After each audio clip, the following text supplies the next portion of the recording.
So, hi mga ka-SRV. Andito tayo sa isang shop para magpapalit ng front tire. I recently acquired the Red Indian Dual Sport na size is 110/90 and yung stock sa SRV natin is 99. We'll see if kakasya yung new tire sa front without moving defenders.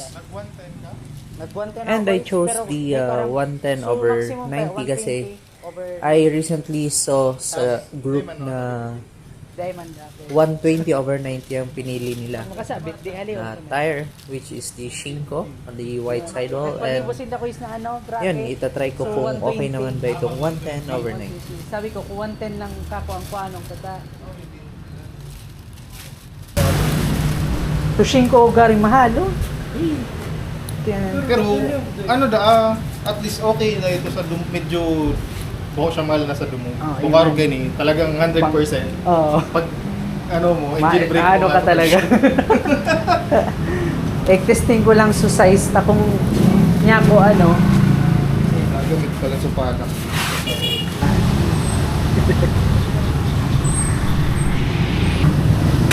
Natagaro iba so nailang niya sa rebound so SRB 600 na nailing ko sa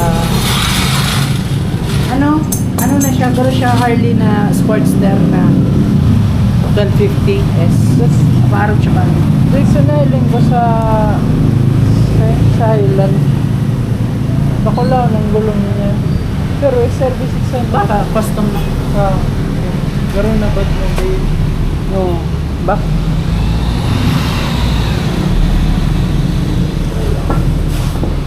Red Indian.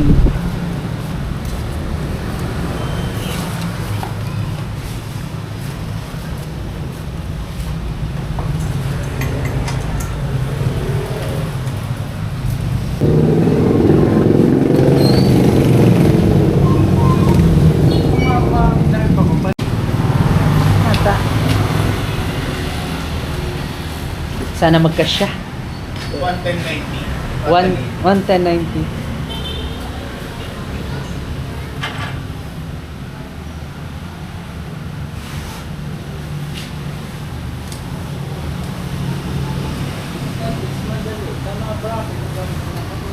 Are.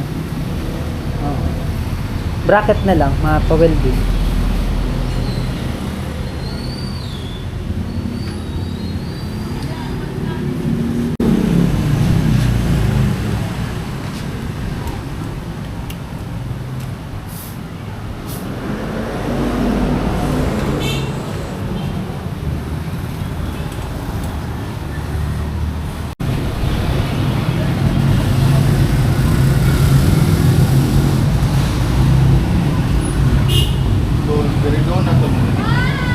Okay lang, 90 man siya eh.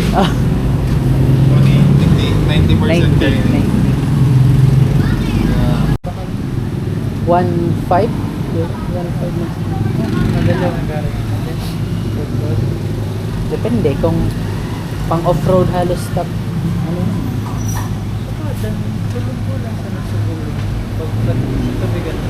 Oo. Malata, ang gabat man siyang kaya kayo ito.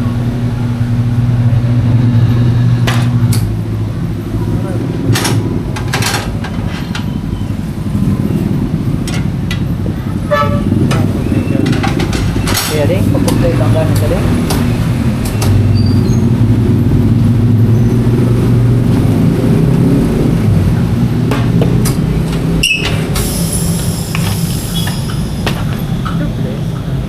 Not bad. Not bad. Sana din maghanglas na marami.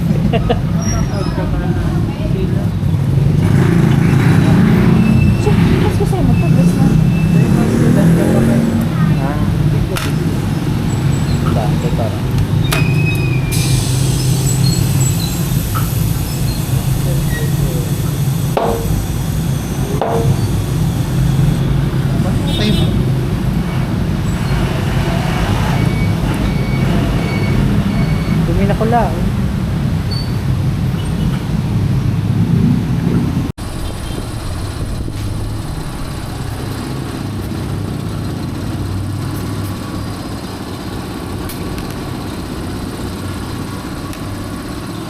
handguard, no?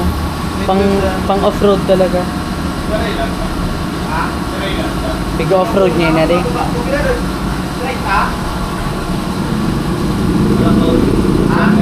YTX.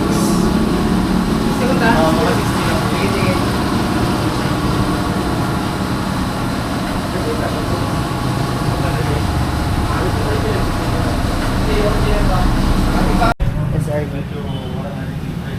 Hinapot ko kaya si Kuya pagrantahan ko baga. Sa Dio tunda itong Honda Rebel.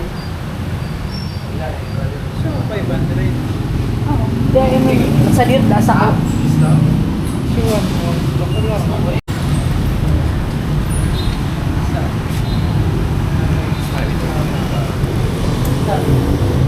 Mahali ah. Ay. I don't know.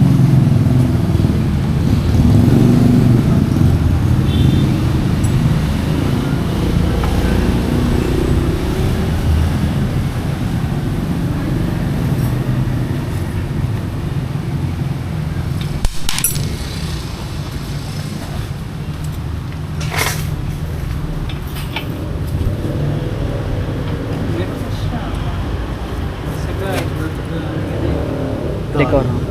Ano selling mo, Koy? Kunin na bangga na. Eh, okay lang yan. So at this point nga, Pero okay lang mo siwalat kung ano sa'yo mo digdig. kasya siya pero needed pa rin i-extend yung fender. So I asked kuya na alisin na lang yung fender. Elevate. So magpapagawa muna tayo ng bracket sa welding shop. So need alisin yung fender.